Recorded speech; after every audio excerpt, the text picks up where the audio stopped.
Perdana Menteri Israel Benjamin Netanyahu mengatakan bahwa pasukan Israel memperluas operasi darat di Lebanon.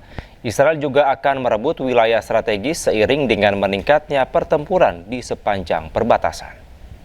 בהנחיה שלי ושל שר הביטחון, יחד עם הרמטכ"ל, אנחנו מעמיקים את הפעולה שלנו בלבנון.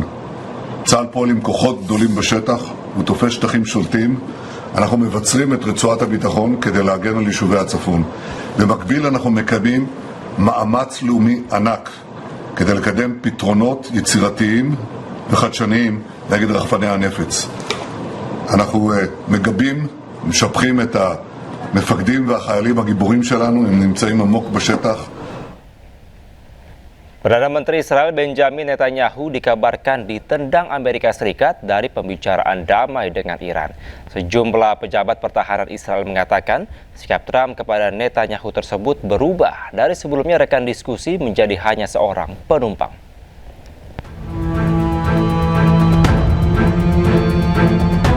Upaya damai Amerika Serikat dengan Iran belum juga menemukan kesepakatan.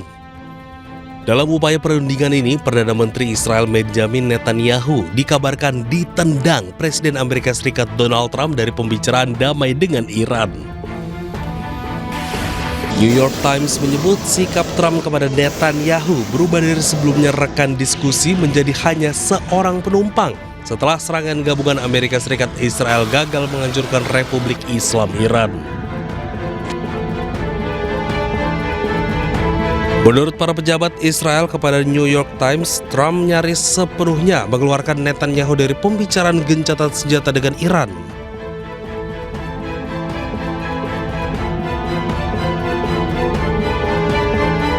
Sementara itu, Perdana Menteri Benjamin Netanyahu menegaskan Israel bebas menyerang negara musuh termasuk Iran dan Lebanon.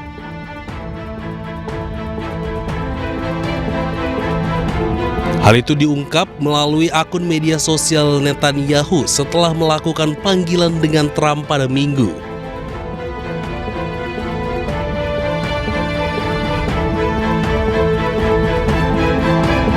Diketahui Amerika Serikat dengan Iran sudah melakukan upaya mediasi beberapa kali. Salah satunya di Pakistan, namun mediasi tersebut belum menemui kesepakatan.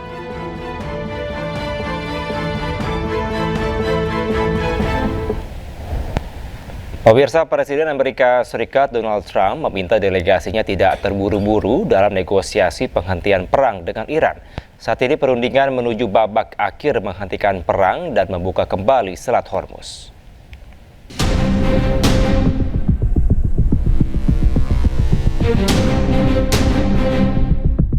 Amerika Serikat selangkah lagi mencapai kesepakatan dengan Iran untuk menghentikan perang yang pecah sejak 28 Februari lalu. Isi kesepakatan ini diproyeksikan akan membuat Iran menyerahkan persediaan uranium yang telah diperkaya milik mereka. Presiden Amerika Serikat Donald Trump menyebut jalanan negosiasi kini berlangsung dengan tertib dan konstruktif. Ia juga menyebut hubungan dengan Iran menjadi jauh lebih profesional dan produktif. Kerangka kesepakatan yang sudah hampir disepakati ini akan mencegah Iran mengembangkan senjata nuklir dan melepaskan persediaan uranium yang telah diperkaya milik mereka. Mekanisme ini akan ditetapkan lewat pembicaraan Amerika Serikat dan Iran selama 60 hari ke depan. Selain itu, pembukaan kembali Selat Hormuz juga termuat dalam kesepakatan tersebut. Salah satu klausul kesepakatan diproyeksikan akan mengatur pembersihan ranjau dan dibukanya Selat Hormuz untuk navigasi bisnis. Menteri Luar Negeri Amerika Serikat Marco Rubio menyebut proposal perdamaian yang kini ada di meja perundingan telah cukup solid. Rubio menggambarkan negosiasi yang telah berlangsung sangat nyata, signifikan, dan berjangka waktu terkait masalah nuklir. But I do think perhaps there is the possibility that over the next few hours the world will get some good news, at least with regards to the Straits and with regards to a process that can ultimately leave us where the president wants us to be, and that is a world that no longer has to be in fear or worry about an Iranian nuclear weapon. And so I do think there's some good news on that front, but not final news on that front. But perhaps a little bit later today we'll have more to say. But you know, some progress has been made. I don't want to downplay that. But I also want to caveat it by saying we still have some work to do. We'll see. Sementara Presiden Iran Masoud Pezeshkian melempar sinyal diplomasi yang kuat ke panggung internasional. Iran menyatakan kesiapannya meyakinkan komunitas global mereka sama sekali tidak berniat mengembangkan senjata nuklir ataupun menjadi dalang di balik ketidakstabilan geopolitik di kawasan Timur Tengah. Penegasan ini disampaikan Pezeshkian sebagai respon atas bergulirnya draft kesepakatan damai yang digagas bersama Amerika Serikat. به دنیا این اطمینان رو بدیم که ما به دنبال سلاح هسته‌ای نیستیم، ما به دنبال ناآرامی در منطقه نیستیم. ناآرام کننده این منطقه اسرائیل که به دنبال اون نقشه در حقیقت اسرائیل بزرگه و به طرق مختلف داره توطئه میکنه که جنگ و ناآرامی و اختلاف رو در منطقه همچنان زنده نگه داره. ما و کسانی که در مذاکرات دارن شرکت میکنن به هیچ وجه از اون عزت و سربلندی کشور در قبال اون کوتاه نخواهند اومد. Meski membuka pintu damai lebar-lebar, Pezeshkian memberikan catatan keras. Ia memperingatkan keramahan diplomasi Iran ada batasnya. Para negosiator utusan Iran tidak akan pernah sudi berkompromi jika menyangkut kehormatan dan martabat bangsa. Pezeshkian justru menunjuk Israel sebagai aktor utama yang memicu bara api di Timur Tengah. Menurutnya, visi ekspansif bertajuk Israel Raya yang diadopsi Israel merupakan akar masalah dari hancurnya stabilitas keamanan regional selama ini. Pemirsa, juru bicara Kementerian Luar Negeri China, Mao Ning, menyambut baik kesepakatan gencatan senjata antara Amerika Serikat dan Iran yang mendesak kedua pihak untuk mengakhiri perang. 美伊实现停火，探索通过谈判解决问题，受到地区国家和国际社会的欢迎。中方始终认为，对话谈判才是正道，武力解决没有出路。对话的大门既然打开，就不应当再次关上，应当稳住局势的缓和势头，坚持政治解决的大方向，通过对话协商达成兼顾各方关切的解决方案。 尽快重开航道，回应国际社会的呼声，共同维护全球产供链的稳定畅通，尽快达成全面持久停火，推动中东海湾局势。 Pemirsa, sejak awal konflik AS Israel dengan Iran, jalan negosiasi diwarnai tarik ulur, berulang kali diwarnai jalan buntu dan saling ancam. Tidak hanya saling ancam dan saling serang, Amerika dan Iran bahkan saling blokade perairan.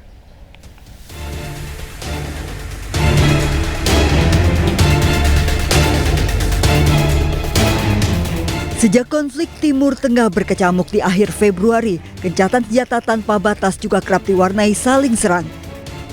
Berulang kali saling kirim proposal, negosiasi Amerika Serikat dan Iran menemui jalan buntu, berulang kali pula kedua negara saling lempar ancaman.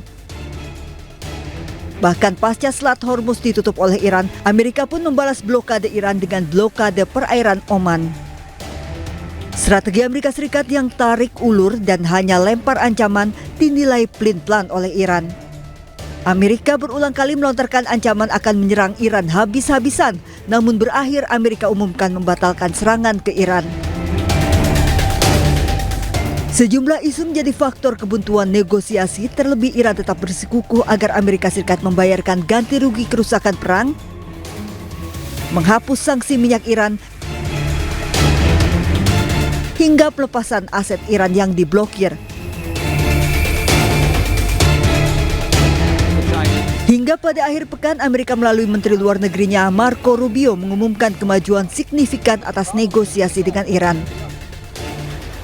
Nota kesepahaman versi terbaru hampir selesai akan mengakhiri konflik sambil secara bertahap membuka kembali Selat Hormuz dan mengakhiri blokade Amerika terhadap pelabuhan Iran.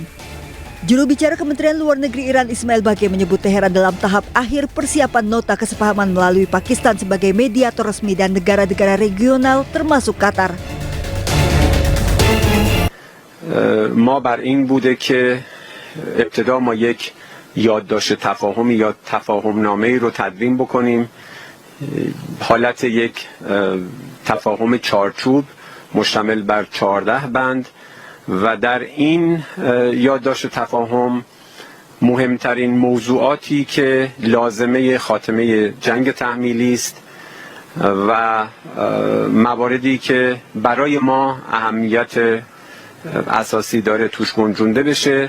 ظرف یک مدت زمان معقولی 30 تا 60 روزه در مورد جزئیات موضوعات گفتگو بشه و نهایتاً به یک توافق نهایی دست پیدا بکنیم. ما در مرحله نهایی سازی این یادداشت تفاهم هستیم. Trump juga mengaku telah berdialog dengan para pemimpin negara Teluk serta Turki, Mesir, Yordania, dan Pakistan membahas negosiasi seputar Iran dan nota kesepahaman versi terbaru terkait perdamaian.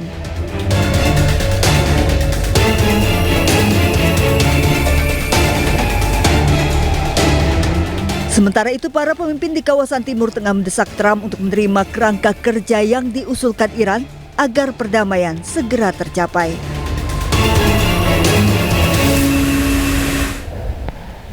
Pemirsa, pembicaraan damai AS dengan Iran belum juga menemui kesepakatan. Pengamat Timur Tengah Hasibullah Satrawi mengatakan dinamika yang paling disorot oleh Iran adalah masih adanya penyerangan yang dilakukan Israel ke Lebanon yang didukung Amerika Serikat. Saya rasa memang ada progres dalam perjanjian yang sedang dibahas oleh kedua belah pihak dengan mediator Pakistan dan negara-negara di kawasan yang dalam 1 hari 2 hari terakhir sangat intensif pergerakan mereka.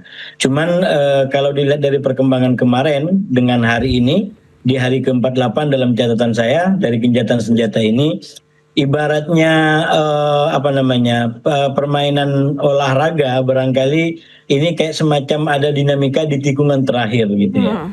Kenapa? Karena kalau kita mengacu kepada perkembangan kemarin itu sangat optimis bahwa ini bisa ditandatangani bahkan hari Minggu waktu Amerika terutama ya. Oke. Nah, sekali lagi udah banyak progres yang cukup besar. Nah, cuma memang kemudian beberapa jam kemudian ada perubahan, terutama dengan keluarnya pernyataan Trump yang meminta timnya untuk tidak buru-buru dalam mencapai kesepakatan ini. Nah, itu kurang lebih 10 atau bahkan 5 jam yang lalu, tapi yang terbaru menlu Rubio juga mengatakan bahwa kemungkinan hari ini, hari Senin waktu Amerika, gencatan senjata itu bisa ditandatangani atau kesepakatan itu bisa ditandangani. Saya menduga perkembangan di tikungan terakhir ini, dinamika di tikungan terakhir ini tidak terlepas dari katakanlah poin-poin yang cukup sensitif di dalam draft perjanjian ini, terutama kalau sudah berkaitan dengan kepentingan yang itu menyangkut Israel, bahkan juga katakanlah pendukung-pendukung Israel di Amerika yang suaranya cenderung negatif kepada perundingan ini. Saya ingin mengatakan dinamika ini menurut saya sangat besar kemungkinan disebabkan oleh sikap Israel yang masih memberikan catatan minimal dalam 2 poin utama, yaitu tentang terkait dinamika di Lebanon, di mana kalau berdasarkan proposal ini, maka gencatan senjata di Lebanon juga berlaku karena Iran dari awal meminta agar perdamaian ini juga mencakup dengan perkembangan di Lebanon. Nah, sementara kita tahu dari awal gencatan senjata pada 8 April itu Israel ingin membebaskan diri dari ketentuan tersebut, yaitu dengan melakukan serangan di Lebanon dan sampai sekarang masih berlangsung. Kalau kemudian poin itu juga ditegaskan dalam kesepahaman sekarang ini, maka itu menjadi keberatan utama bagi Israel karena faktanya Hizbullah masih menjadi tantangan, masih memberikan perlawanan dan menyerang. Bahkan detik ini saat kita melakukan pembahasan ini, di Lebanon diberitakan masih terjadi serang menyerang di antara Hizbullah dengan Israel. Itu satu poin. Nah, poin lain tentu tidak terlepas dari persoalan utamanya, yaitu persoalan nuklir.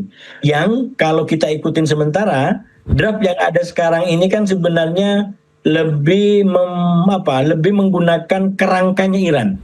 Ada 2 kerangka yang selama ini diajukan oleh masing-masing, kerangkanya Iran dan kerangka Amerika. Kalau kerangka Iran itu ingin mengedepankan soal penghentian perang dan normalisasi Hormuz, sementara itu menjadi belakangan. Nah, sementara kerangkanya Amerika itu justru ingin dalam satu paket yaitu nuklir yang pertama, komitmen untuk tidak akan mengembangkan senjata nuklir. Nah, setelah itu berbagai macam isu bisa dibahas secara simultan.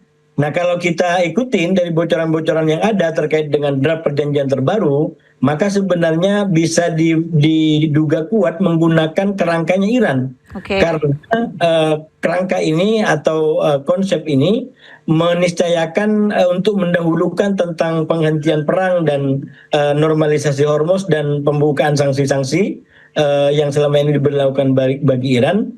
Sementara persoalan krusial seperti nuklir itu akan dibahas setelah 30 hari sampai 60 hari ke depan. Bahkan kalau diperlukan akan diperpanjang. Jadi saya menduga ada keberatan cukup serius dari pihak Israel ataupun dari pihak Republik yang sependapat dengan Israel sehingga menunda daripada rencana penandatangan terhadap kesepakatan ini. Begitu Mbak Lisa. Tapi Pak Hasibullah, kalau misalkan kita lihat ini merupakan perundingan ketiga begitu. Dari dua perundingan terakhir di saat Amerika dan Iran melakukan, bisa dikatakan hampir menuju kesepakatan, pasti ada saja kejadian serangan-serangan.